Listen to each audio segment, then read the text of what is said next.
আসসালামু আলাইকুম ভিউয়ার্স। একটি পাঙ্গাস মাছ কিনলাম। সে বলতেছে এটা দেখেন এদিকে একটু সামনে সামনে। সে বলে এটা মাছ না, খাসি হরিণ বলতেছে। এখন আবার হরিণ বলতেছে। তো এই মাছটি নাকি সে নদীর ধরা মাছ, পাঙ্গাস মাছ। এই মাছটি রাখলাম।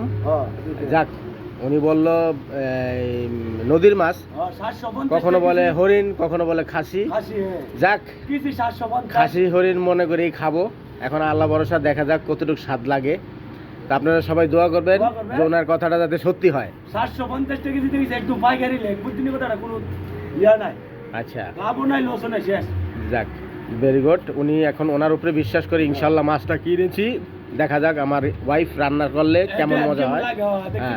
আচ্ছা আচ্ছা ভাই, হেলাল ভাই, আমাদের হেলাল ভাই, আমি ওনার থেকেই সবসময় মাছ রাখি। উনি খুব সুন্দর মাছ বিক্রি করে। আপনারা কেউ যদি ওনার কাছ থেকে মাছ নিতে চান, নির্দ্বিধায় নিতে পারেন। উনি আসলে খুব ভালো ভালো মাছ আনে, আমাদেরকে খাওয়ায়। আমরা ওনার মাছই আজকে গত 5 বছর ধরে খাইতেছি। আপনারা দোয়া করবেন। আজ এই পর্যন্তই। আসসালামু আলাইকুম ওয়া রাহমাতুল্লাহি ওয়া বারাকাতুহু।